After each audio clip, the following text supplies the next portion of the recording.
Thank you very much, distinguished Mr. Minister, distinguished participants in the conference. First of all, I should actually apologize because the very dense program I had in this morning did not perfectly synchronize with the weather, that generated also some traffic jam in the not so long distance between institutions, but I like to be always on time, so this was that generated the slight delay. But let me secondly express how glad I am to be back in Sofia, to be back in Bulgaria, a place where I've been many times also because I share the neighborhood resonance, and I always felt like home also because my own country shares this neighborhood and friendship with Bulgaria, and also always the hospitality, be it on official meetings or on a private meeting on the superb Black Sea coast of Bulgaria. But now I'm coming in my capacity as Assistant Secretary General of NATO. I'm heading the Emergent Security Challenges divisions of NATO. This is a division that's covering themes like cyber defense, energy security, counterterrorism, weapons of mass destruction, non-proliferation, the nuclear policy directorate, and also it includes the strategic analysis capability of NATO. So the strategic horizon scanning unit for the alliance, and we're also managing two important programs. One is the Science for Peace and Security, which is a program that is pursued also with partners, and the other one is the Defense Against Terrorist program of work. I also had the chance to participate in the Wales Summit, so I will refer today to some of the priorities that come from the summit and that actually generate our main focus in the weeks and months to come. But before entering into these items, let me warmly thank Minister Nenchev, not just for the very useful and interesting dialogue we had this morning, but also for his introductory presentation. I really took note of his message, which I found to be a message of allied solidarity, a message of trust, a message of dignity, a message of continuity, because he mentioned the good work of the team of his predecessor, Minister Shalamanov, and also one of the close collaborators of mine back in Brussels, since he has a great experience with the NATO Communication Information Agency. And last but not least, a message of effectiveness and efficiency, especially in times where we need to use scarce resources very efficiently and to generate the best effect out of it. I clearly heard your message, Minister. There's no way we can waste any of our resources, and I think it's a really clear aspect that we should take into consideration in whatever we are doing. Let me start my point with first expressing also on behalf of Secretary General Jens Stoltenberg and on behalf of NATO appreciation and thanks for Bulgaria's significant contributions to NATO. And I'm referring to the contribution to this transformation agenda of the alliance, to constructive contribution to the political debates that have shaped the Wales taskers and results. But we should not forget those contributions in theaters of operations such as Afghanistan or in the Balkans, or in maritime operations. Let me also express appreciation for Bulgaria's intention to participate in the follow-up mission in Afghanistan in a resolute support, also in the future in one of standing naval NATO maritime groups. The importance of being part of multinational projects such as allied ground surveillance or strategic capabilities, the leadership in programs and initiatives such as the NATO Building Integrity Program, where Bulgaria has the lead within NATO. So all these are very, and many others, because I would expire my allotted time just mentioning the important contribution that Bulgaria has. All these really are important parts of this puzzle that we have nowadays to get the best responses to ensure our security and stability in a very complex security environment. I will not try to do an analysis of this new security environment, but it's clearly more challenging than we used to experience the 2 decades and a half since the end of the Cold War, and something that we have to take very serious. And here I make the link to the Wales summit decisions, which are our guidelines for the coming month and coming period. Secretary General Jens Stoltenberg mentioned in his first address, which was only 2 weeks ago, that his priorities are number 1, make the alliance stronger in this very complex security environment, also building on the importance and the value and the strength of the Atlantic link, to contribute to the stabilization, so to really deliver first on the collective defense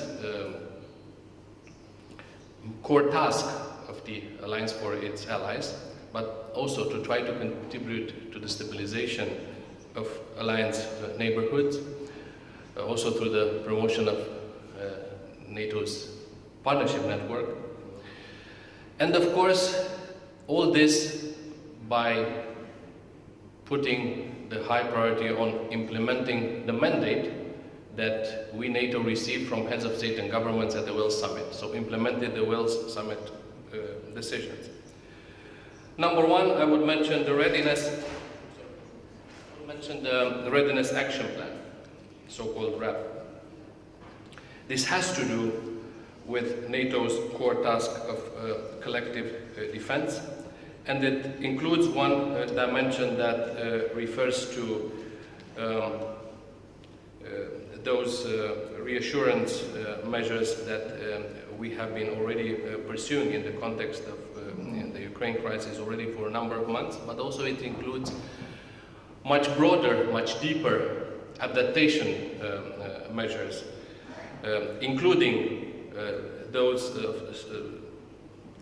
strengthening and increasing the presence of NATO in the countries at the frontier of the alliance, and it includes also the very high readiness response force, the so-called spearhead force that NATO has decided to develop based on the the NATO response force that is already in place. And I know that yesterday General Breedlove has been visiting Sofia, and the discussions were focused very concretely on these aspects. This issue is linked with the broader point of investing in NATO's capabilities, especially in those critical capabilities. And before Wales, NATO has identified a number of 17 critical capabilities, starting like with joint intelligence, surveillance, reconnaissance, or air-to-air refueling, and others. But it has also addressed key aspects such as those who are referring to the new and emerging challenges. And one of this was cyber defense. And at Wales, NATO heads and state of governments have endorsed the enhanced NATO policy on cyber defense, which is focusing both on developing the defense of NATO's own network as an institution, but also developing cyber defense capabilities at the level of nations, allied nations, in a coordinating manner, and also using the NATO defense planning process, which now also includes cyber defense capability targets as much as we have capability targets in the conventional domain. There are other ways to increase in a coordinated fashion these capabilities, for example, through smart defense projects. There are also issues that relate to increased information sharing, and also strong partnership with partner nations, international organizations, or with industry. This is just to reflect how much we put emphasis also on the new domains, such as cyber defense, where our defenses actually are tested as we speak. And they were tested before the summit, they were tested also during the summit, and they continue to be tested. Let me mention, beyond the point of capabilities at large, the importance that is given to the issue of training, education, and exercises, both at NATO level and in partnership with our partners. The Connected Forces initiatives provide a great framework to actually step up these exercises and develop interoperability among allies and among allies with partners. Actually, strengthening cooperation with partners continues to be a key dimension of our policy. As you know, according to the new strategic concept adopted in Lisbon, along with collective defense, NATO includes two other core tasks. One is the crisis management, and the other one is the cooperative security through the development of NATO's partnership networks. And in this field, beyond the Connected Forces initiative, I should mention another initiative which is related to the defense capacity building of partners and with partners, and also what we call the Enhanced Opportunities initiative for those partners who have been strongly engaged operationally with NATO and share the highest level of interoperability. So it's a platform to continue on this on self-selected ambition of a number of partners to develop even further integration and interoperability with NATO. I should mention in this context the operationalization of NATO's maritime strategy, and now I move to the continuous commitments that NATO has taken vis-à-vis Afghanistan. As you know, at the end of this year, the ISAF operation will conclude, but this is actually bringing a new stage of cooperation of NATO with Afghanistan through a new mission that will be essentially a non-combat mission, one of train and assist, which will be called resolute support. This is based on the fact that allies have handed over the main responsibility for the security of Afghanistan to the Afghan National Security Forces. So there will be a continued also military presence with a mandate of train and assist. Of course, this will also include the self-defense of our forces, but this also engagement in Afghanistan includes the commitment to support, including financially, Afghanistan, both to assure its security but also its development and hopefully sustainability of security in the future. And last but not least, to develop an enduring partnership between NATO and Afghanistan, the way NATO has developed partnerships across the globe, which also will allow Afghanistan to be accessing any of the partnership tools that NATO has at its disposals. So these are among the key, let's say, very concrete priorities, with really very strong actionable impact. But I would actually close my remarks highlighting what I would call the key political pledge of Wales. And this was based on the strong endorsement of the principle of allied solidarity, of a transatlantic bond, the commitment towards the key tasks like collective defense, crisis management, cooperative security. But it was also making the link with the need to involve, to bring and assure the necessary resources for these commitments. And in Wales, our heads of state and government had an important, what we called investment, defense investment pledge that was referring to the pledge was included in commitment to reverse the downward trend in defense investment among allies and assure a gradual increase, knowing the specific context of economic and financial austerity, but a gradual increase of defense spending to the 2% target at the horizon of the next decade. As I mentioned, this is one of the key priorities of Secretary General. He takes it as having a strong mandate from heads of state of government to pursue the implementation of this pledge.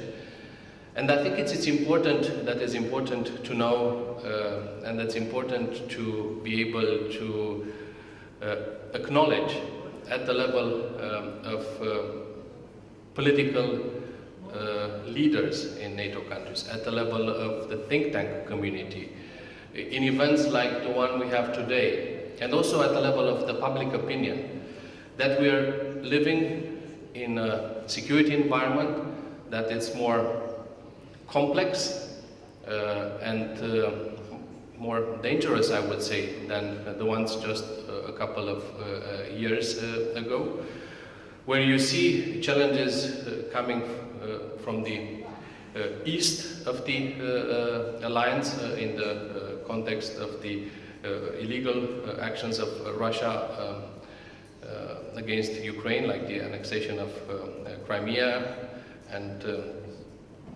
some of those destabilization actions at the frontier between eastern frontier of Ukraine with Russia. There are other dangers coming from the southern neighborhood, from the so-called Islamic state, from instability and fragile states in the region.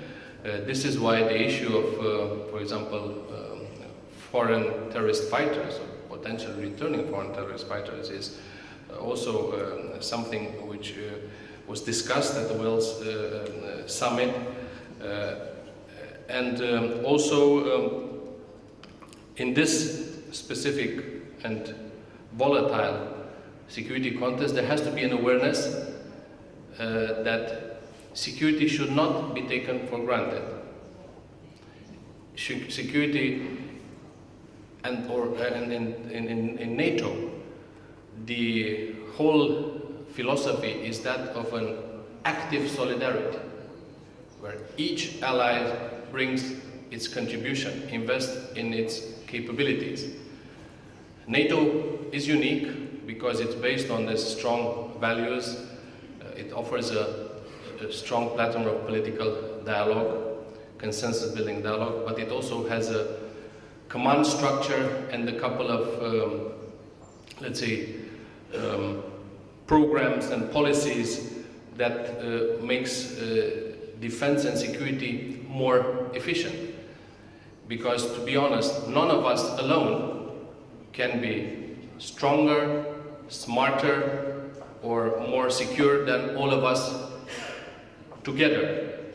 But for this, all of us should invest in this security assets, and should consider making full use of this unique environment and the unique organization that we have at our disposal, that brings together, as I said, values, mechanisms, and resources to defend the security, stability, and prosperity of its members, and also project stability and security towards its neighborhood, and support for global peace and security as well. Thank you very much, and I'm at your disposal for further questions on many other more particular aspects that could be raised. Thank you.